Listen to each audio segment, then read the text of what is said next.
Shalom, selamat pagi. Salam sejahtera untuk kita semua. Perkenalkan, nama saya Darsan Juperita, Master Kesehatan Masyarakat dengan IDDN 0127078403. Saya merupakan dosen tetap di Akademi Keperawatan Bengkak Tapanuli Utara. Perkenalkan, kali ini saya akan menjelaskan mata kuliah yang saya ampu, yaitu keperawatan anak. Video ini dibuat untuk memenuhi salah satu persyaratan sertifikasi dosen tahun 2025, yaitu pernyataan diri dosen dalam kerja tri dan perguruan tinggi atau PDD UKT-PT, khususnya di aspek pengajaran. Saya akan memulai untuk menjelaskan dari skrip dan informasi umum dari mata kuliah keperawatan anak. Mata kuliah keperawatan anak merupakan mata kuliah wajib di semester 3 pada program studi D3 keperawatan. Mata kuliah ini memiliki bobot 3 SKS, di mana 2 SKS teori dan 1 SKS praktikum, dan ini berjalan selama 1 semester ke depan. Bahasa pengantar yang digunakan pada mata kuliah ini adalah bahasa Indonesia. Mata kuliah ini membahas tentang konsep dasar keperawatan anak, masalah kesehatan yang lazim terjadi pada anak, dan pemecahannya dengan menggunakan pendekatan proses keperawatan. Penekanan langsung keperawatan ditujukan pada upaya peningkatan, pemeliharaan, dan pemulihan kesehatan dalam konteks keluarga. Proses belajar mengajar dilaksanakan dengan metode ceramah, diskusi, dan praktikum di laboratorium baik secara individu maupun kelompok. Untuk ceramah biasanya kita lakukan di kelas dan proses pembelajarannya secara full on-site. Lalu untuk pembelajaran diskusi, saya akan membagi mahasiswa dalam kelompok kecil dan mereka akan membuat PPT dan juga makalah dan akan mempresentasikannya di depan kelas. Sedangkan untuk praktikum, saya menggunakan mannequin sebagai anak atau pasien. Capaian pembelajaran pada mata kuliah ini adalah di mana mahasiswa memahami konsep dasar keperawatan anak, memahami konsep pertumbuhan dan perkembangan anak, memahami konsep perkembangan keluarga, memahami konsep hospitalisasi, memahami konsep bermain sebagai intervensi keperawatan anak, memahami sistem perlindungan anak Indonesia, memahami masalah kesehatan yang lazim terjadi pada anak, memahami konsep asuhan keperawatan pada anak sehat dan sakit, memahami konsep asuhan keperawatan bayi risiko tinggi. Topik yang dibahas pada mata kuliah ini adalah konsep dasar keperawatan anak, konsep anak sehat, pertumbuhan perkembangan anak, dan konsep perkembangan keluarga, konsep bermain, sistem perlindungan anak di Indonesia, tindakan khusus pada anak sehat, tindakan khusus pada anak sakit, konsep asuhan keperawatan anak sakit, manajemen terpadu balita sakit atau MTBS, penyakit yang lazim terjadi pada anak, asuhan yang keperawatan pada bayi risiko tinggi. Sumber pustaka yang digunakan adalah e-book Nursing Care of Children, Principle and Practice, e-book Pediatric Nursing Caring of Children, e-book buku saku keperawatan pediatrik, e-book More Essential of Pediatric Nursing, e-book Nursing Care of Infants and Children, e-book Long Clinical Manual of Pediatric Nursing, buku ajaran hematologi dan onkologi anak. Sedangkan sumber data pendukung adalah jurnal-jurnal yang sesuai dengan topik pembelajaran. Pembelajaran pada mata kuliah ini dilakukan selama kurang lebih 16 pekan, di mana 7 pekan pertama untuk UTS dan 7 pekan berikutnya sebelum UAS. Dengan metode pembelajaran aktif dengan mengutamakan peran dan keaktifan mahasiswa. Evaluasi pembelajaran didapat dari partisipasi mahasiswa, dilihat dari presentasi karya di kelas, UTS, dan UAS. Dengan rubrik MCQ, Multiple Choice Question. Pembobotan setiap evaluasi, UTS 35%, UAS 35%, aktivitas kelas atau partisipasi kehadiran 10%, kuis 10%, penugasan kelompok 10%, dengan total pembelajaran 100%. Demikian informasi yang dapat saya sampaikan mengenai mata kuliah keperawatan anak, program studi D3 keperawatan, di Akademi Keperawatan Bengkak Tapanuli Utara. Berikut merupakan cuplikan dari proses pembelajaran yang saya laksanakan secara ceramah di ruang kelas dengan topik konsep keperawatan anak. Untuk itu, selamat menyaksikan. Siap. Kita akan belajar tentang keperawatan anak. Sebelum kita mulai pelajaran, akhirnya kita mulai dengan bermimpi.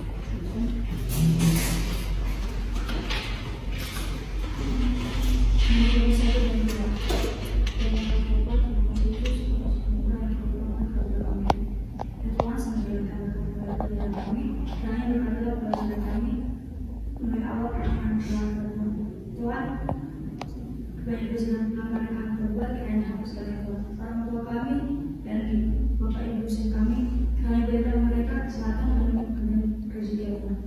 Banyak dosen yang pernah mereka berbuat dan hapus orang tua kami sudah berdoa. Oke, sekarang saya jawab dulu dari pengamat dari UKM. Hasil saya jurusan spesialis keperawatan anak, makanya saya jawabkan khusus untuk keperawatan anak. Untuk hari ini saya akan belajar tentang konsep dasar keperawatan anak. Oke, sebelum sampai kemari, ada yang paham tentang apa itu anak? Anak itu siapa? Kalian termasuk anak atau tidak? Termasuk. Dan hari ini kita belajar tentang konsepnya. Apa itu konsep? Konsep dasar. Ada yang perlu buat konsep?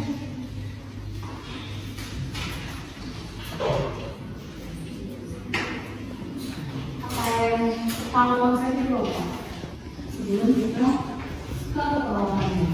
Keperawatan mungkin sudah, ya? Apa itu keperawatan?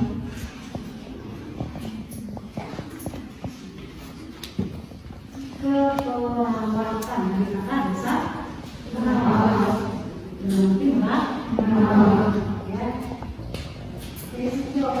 Ini filosofi keperawatan anak.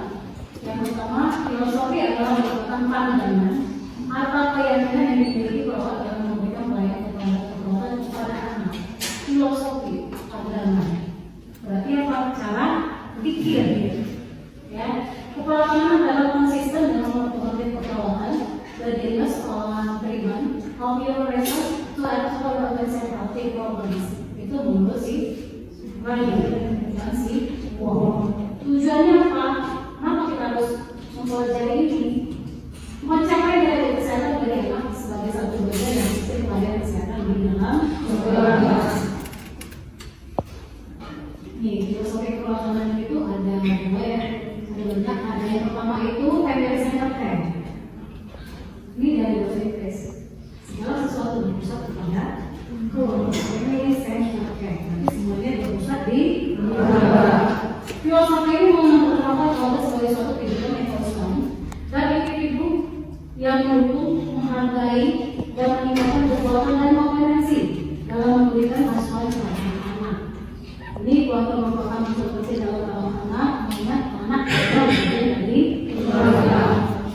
Tugas perawat harus mampu memfasilitasi keluarga dalam berbagai bentuk pelayanan kesehatan, baik berupa pemberian tindakan keperawatan maupun pemberian perlindungan kesehatan. Makanya coba perhatikan dulu kalau saya kalian di rumah dulu ya. Siapa di sini tinggal di desa? Gak usah dulu di kota lama. Ya banyak bidang. Setelah sesuatu itu berusaha di bidang. Ada misalnya bidangnya anaknya nggak datang atau sakit, bidangnya nggak datang atau visit. Ada pernah? Misalnya yang sakit atau itu sakit atau umumnya sakit, datang nggak tidak mengunjungi? Ya jadi sih. Disalahkan nggak? Nanti waktu BPN itu akan melakukan. Kalau berkunjung, kasih pendidikan, kasih edukasinya. Baik itu pendidikan tentang obatnya maupun pendidikan tentang penyakitnya. Ini nanti akan melakukan. Kenapa? Segala sesuatu itu berpusat di keluarga. Makanya sedang berpaparan kasih ilmu itu edukasi siapa? Keluarga. Kalau nggak yang paling dasar itu siapa? Orang tua. Ya makanya kalau misalnya kalian melihat usia yang dikasih berikan peluang itu siapa? Orang tua. Kalau ibu kalau misalnya anaknya diabetes, tolong dikasihkan gula 2 sendok garam 1 sendok atau 2/1. Itu salah satu bentuk daripada edukasi. Ya. Ini ada dua konsep dasar proses filosofi kesehatan yaitu enabling dan empowering. Enabling ini adalah menciptakan kesempatan keluarga untuk menunjukkan kemampuan dan kompetensinya yang berbeda dalam memenuhi kebutuhan anak dan keluarga. Kesempatan keluarga. Menurut kalian sekolah di sini kesempatan? Baik termasuk anak nggak dalam keluarga? Kesempatan kalian masuk kemana? Ada yang bilang enggak? Sekolah masuk kemari. Ya. Orang itu tahu kalau misalnya yang masuk ke perawatan itu biayanya mahal. Ya, jadi ini kesempatan menunjukkan kemampuan, kompetensi yang berguna dalam memenuhi kebutuhan anak. Yang paling dasar itu apa? Kebutuhan anaknya adalah makanan. Coba perhatikan, saya nggak tahu ya, kalau misalnya kalian jalan-jalan, misalnya kumpul keluarga, itu pasti nampak. Yang satu dikasih jajan, yang satunya lagi keluarga tidak punya jajan. Ada seperti itu yang masing-masing di sini. Ya, ini mau kadang anak itu jadi kenapa? Bahan praktek atau bahan untuk menunjukkan apa? Kemampuan segi keuangan. Paham nggak di situ? Pernah nggak ada pikiran kalian? Ini satu keluarga ini mampu, satu keluarga ini nggak mampu. Yang ini kasih jajan sebanyak mungkin, yang ini nggak punya jajan. Nah itu menunjukkan kemampuan. Baik dari segi pakaian, makanan, semua lengkap. Apalagi pada saat untuk keluarga besar. Sadar nggak kalau ini? Makanya kalau misalnya melihat sekolah, bagus-bagus loh. Kenapa? Kesempatan. Mau keadaannya kayak gimana? Keuangan keluarga itu sedikit, tapi memaksakan kita menunjukkan kita bersesuatu kepada anak. Ya, baru yang empowering, dukungan. Menjelaskan relasi profesional dengan keluarga dengan keluarga memberikan perasaan aman terhadap kehidupan rumah tangga dan membentuk perubahan yang positif sebagai dampak dari perilaku saling tolong-menolong dan memperkokoh kemampuan dan tindakan yang diberi. Empowering, power, kekuatan. Ya, dari kata power, kekuatan. Jadi kalau misalnya kita kasih dukungan, itu berkata mendorong pendidikan semangat. Yang paling gampangnya itu apa? Saya nggak tahu di sini ada janji orang tua. Ya, kalau misalnya IP kamu di atas 3, nanti mau kita lihat. Ada? Ada nggak seperti itu janjinya? Mau naik mau kamu nonton, mana tinggi jeli IP itu, aku oke pak. Sama Purworejo, pernah seperti itu? Secara tidak langsung orang tua memberikan dukungan kepada anak. Ya, ini yang pragmatik ya. Tadi Emily Center Care, ini secara pragmatik care. Kemampuan dalam memberikan asuhan perawatan yang terapeutik oleh individu melalui pelaksanaan prevensi perawatan untuk membatasi mengurangi pengalaman yang tidak menyenangkan terhadap anak dan keluarga di tahapan pelayanan kesehatan. Tujuan utama dari Connected ada do no harm, ya, yang terdiri mencegah, perlindungan, mengurangi, mencegah penyakit atau mengurangi dia terpisah dari keluarga, melindungi, baru mengurangi trauma. Ini mencegah, ya, salah satunya apa? Kalau misalnya ada anak yang pernah dirawat di rumah sakit yang masalah diare, itu mencegahnya mengurangi bagaimana? Mengurangi tindakan yang bisa menyebabkan anak menjadi diare. Ya, ini perlindungan, melindungi, memberikan makanan yang bersih misalnya, itu perlindungan. Walaupun secara tidak standar kita sudah melakukan perlindungan kepada keluarga. Ini mengurangi trauma fisik. Ini banyak, makanya terkadang kalau misalnya anak-anak masuk rumah sakit, dia merasa takut jumpa sama perawat. Ada yang seperti itu, pernah lihat?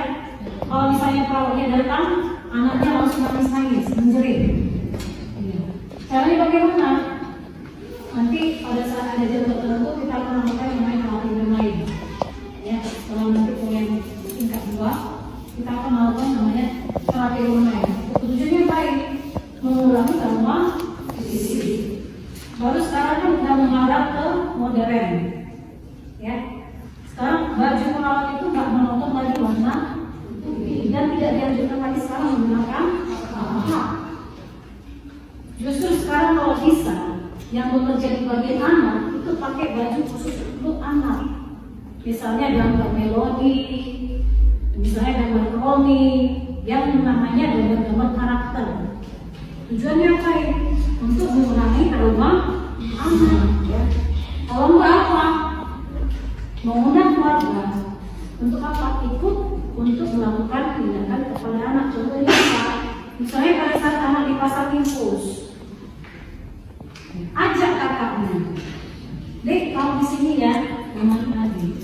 Supaya apa? Dia nggak merasa di rumah sakit itu sebagai apa? Hukuman. Karena kalau menurut anak dibawa ke rumah sakit, itu nggak bisa ngapa-ngapain. Kayak di penjara. Supaya tidak merasa di penjara, makanya dibuat apa?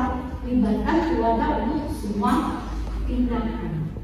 Ya makanya seperti saya kalau masuk ke ruang dinas, kan mau dinas, ya, ada pasien anak, jangan coba-coba melakukan tindakan tanpa ada keluarga.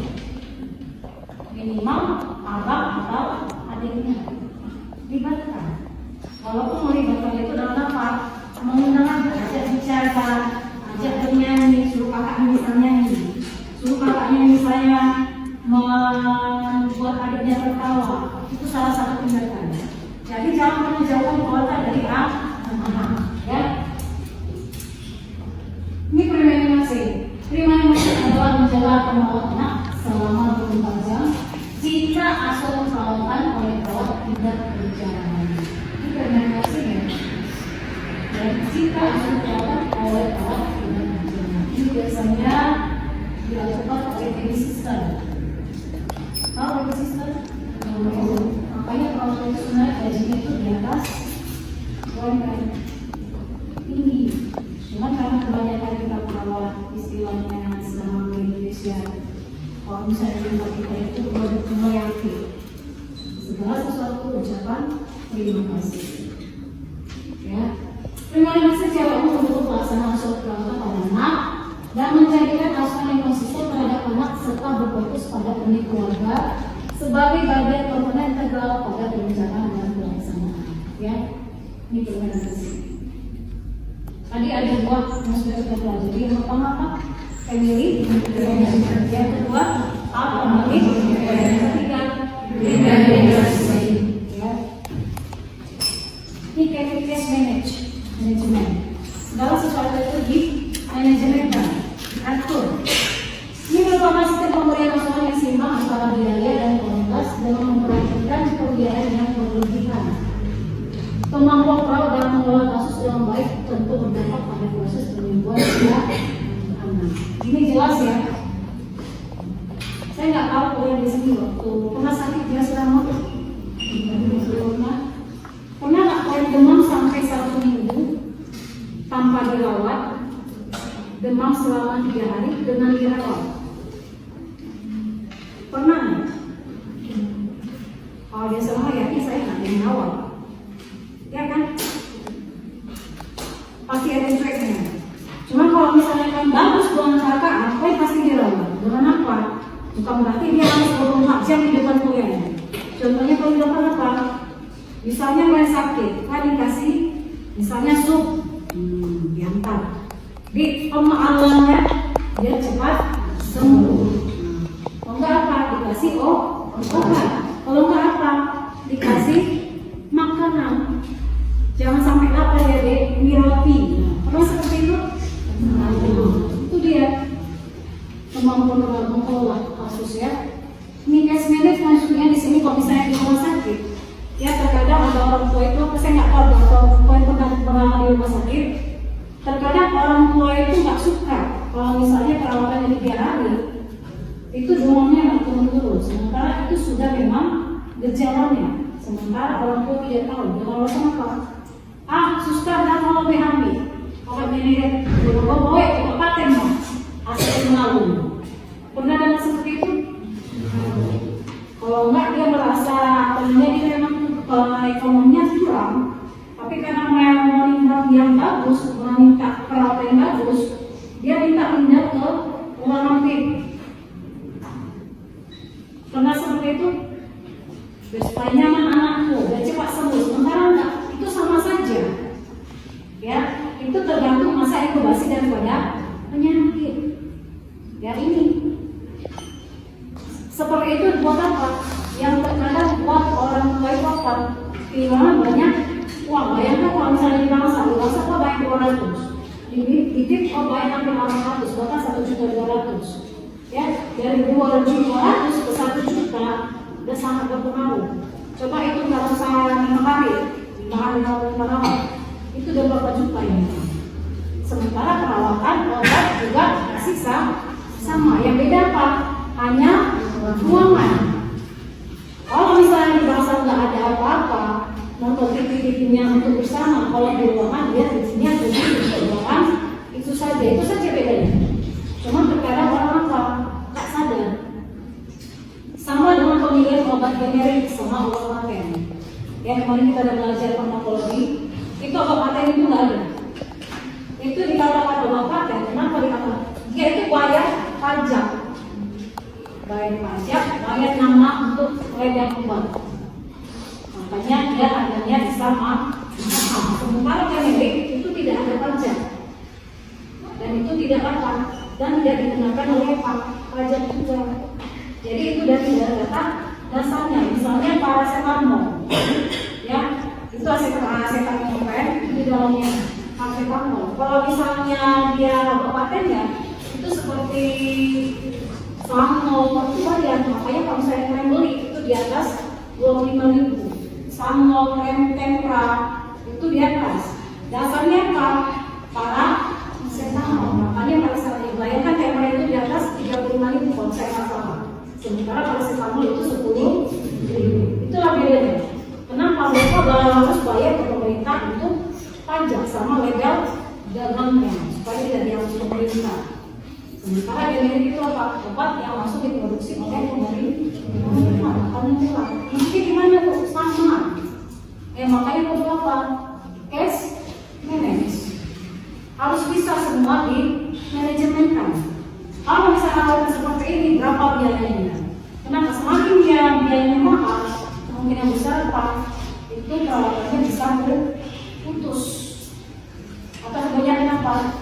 Sebelum dia datang ke dokter pulang, pasiennya sudah minta pulang. Kenapa? Masalah biaya. Ya. Ini prinsip keperawatan anak ya. Yang pertama, anak bukan miniatur orang dewasa, tetapi sebagai individu yang miniatur. Pajangan, pernah lihat miniatur? Kalau misalnya kalian pergi kemana-mana, itu ada pajangan, itu miniatur. Ya, pernah lihat anak-anak didapat secantik mungkin, dibuat minyak wanginya, dibuat rambutnya entah bentuknya di mana, pernah lihat? Pernah jangan bajunya seksi-seksi, pakai sesuatu kalau bisa pakai hat, kalau bisa pakai tas. Sebenarnya anak-anak tidak butuh itu. Anak-anak cukup apa? Kasih pakaian, kalau bisa itu dijauhkan namanya wangi-wangian, kecuali minyak angin. Cukup itu aja. Sama baby oil. Ya. Makanya kalau misalnya kalian lebih bagus, ya gimana saya bilang? Kalau misalnya punya pelumbang itu agak kasar atau kental, lebih bagus kalau pakai baby oil. Campur ke baby oil. Ya kenapa? Itu dasar. Dan itu sangat diterima oleh kulit. Coba nanti perhatikan, saya pakai seperti itu. Saya pakai baby oil. Pelumbang saya itu kental ya. Kalau saya pakai baby oil sedikit, teteskan, baru pakai. Saya nggak pakai bedak. Berat bau saya cium. Ibu udah terima bedaknya, saya nggak suka. Perasaan saya kayak pakai topeng berat. Yang saya pakai itu hanya baby oil. Cukup netral saja. Kecuali nanti ada hajat besar, baru silakan. Masalah. Kenapa? Mengurangi apa? Semakin banyak kau pakai, itu kulitnya akan semakin tipis. Semakin tipis kulitnya, timbul perlindungan jerawat itu akan semakin besar. Makanya mulai dari sekarang kalau kulitnya dijaga. Kalau misalnya belum kena skincare, gak usah pakai skincare, saya bilang. Tapi kalau mau cantik, silahkan. Ya. Tapi kembali ke diri masing-masing ya. Ini anak sebagai individu unik dan mempunyai kebutuhan sesuai dengan perkembangan. Siapa di sini sabunnya masih pakai sabun baby? Atau sabun kalian macam-macam, ada sinji gitu. Ada lagi pakai sabun baby? Iya. memang nggak dianjurkan lagi untuk dewasa pakai sabun gigi. Kenapa? Semakin kau dewasa, itu tingkat bakteri itu akan semakin tinggi. Sementara untuk sabun gigi itu tingkat sodanya itu sangat kecil. Wangi-wangi, tapi hanya sebentar. Ya, ini pelayanan perlawanan anak orientasi pada upaya perjalanan laki dan peningkatan derajat kesehatan, bukan hanya mengobati anak sakit. Ingat ya, kita belajar perawatan anak bukan hanya mengobati anak yang sakit, tapi juga anak yang sehat. Kenapa?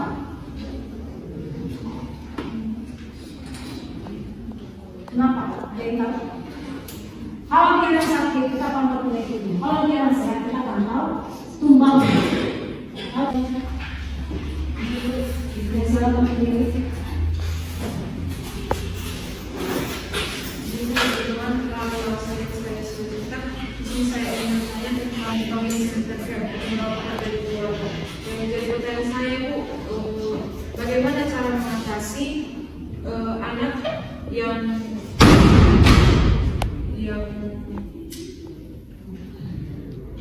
merasakan broken home seperti itu? Coba perhatikan ya, ini sebenarnya umum ya. Kalau misalnya kalian merasa broken home itu sebenarnya efeknya itu sebenarnya bukan ke family center care, tapi ke traumatic care. Kenapa saya bilang ke traumatic care? Karena segala sesuatu, kalau misalnya broken home itu akibat apa sebenarnya? Yang pertama, orang tua sering bertengkar.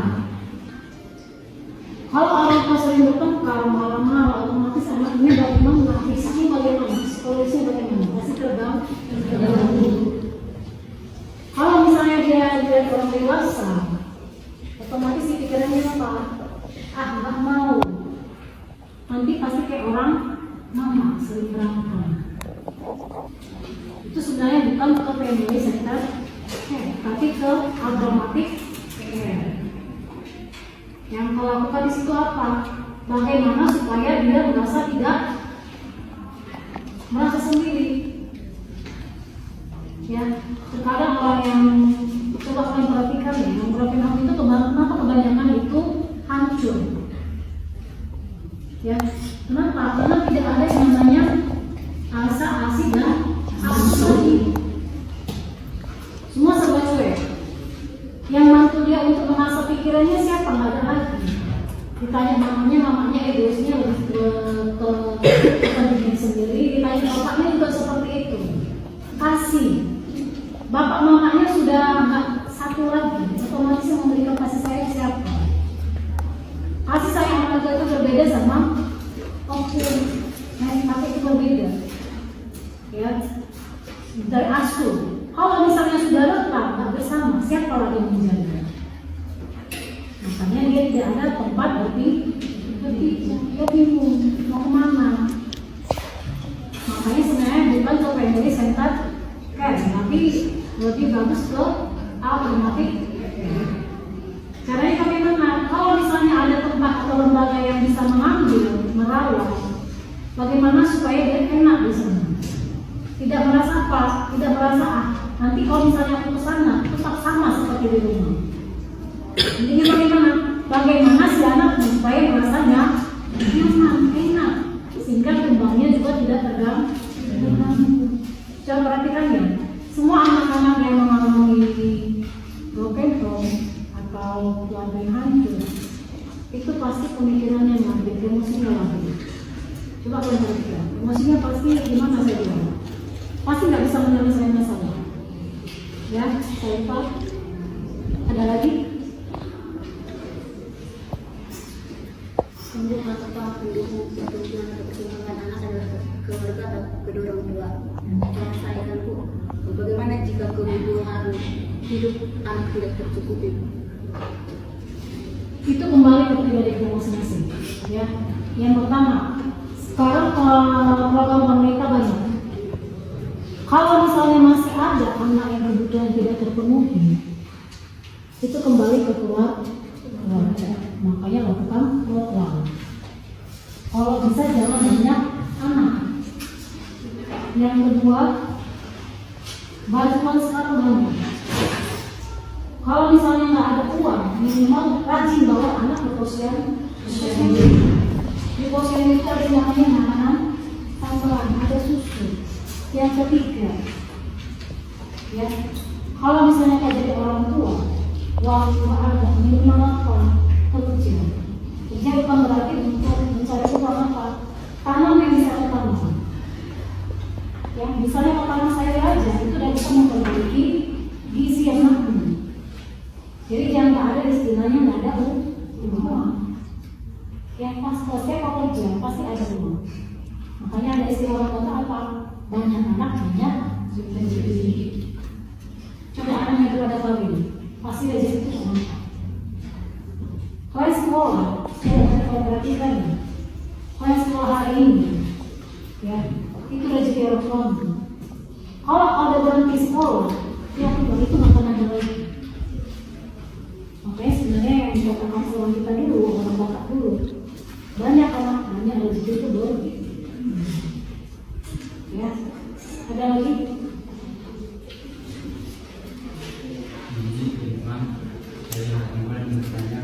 Yang kesehatan primer yaitu salah satu KBG atau keluarga. Rencana yang menjadi pertanyaan saya itu bagaimana dengan keluarga yang tidak menerapkan 2B tersebut, apakah masih mendapat juga layanan kesehatan primer? Itu kembali ke masing-masing. Itu saya akan masih ingat itu ada kasusnya di Jawa. Ya anaknya sudah 11. Kerjaan tidak ada, rumah tidak ada, apa? Anaknya tinggal di kolong. Maka itu apa? Ikuti program pemerintah. Kalau misalnya uang nggak ada atau kurang, batasi keluarga anak. Yang berkait sering dikatakan ikut abu.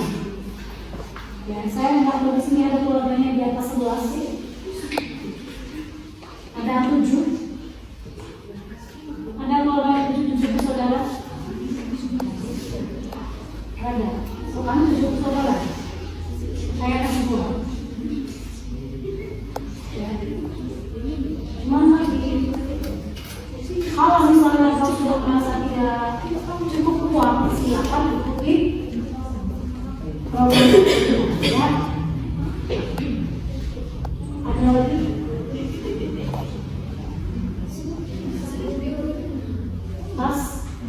Oke, saya bertanya itu semoga apa yang kita pelajari hari ini bisa berguna. Ya, silakan yang kedua lagi. Kalau misalnya masih ada rasa tertarik, silakan ya saya untuk kita memahami. Ya, kalau misalnya tertarik. Oke, mungkin hanya hari ini dari saya. Kata tutup dengan berjualan.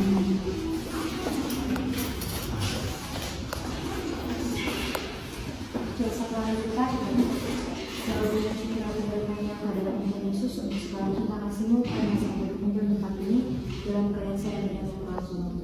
Bapak apabila saya tidak bisa melakukan pembelajaran kami pada hari ini, kami katakan Bapak jadi kami menjadi benar-benar sebangsa yang mulia.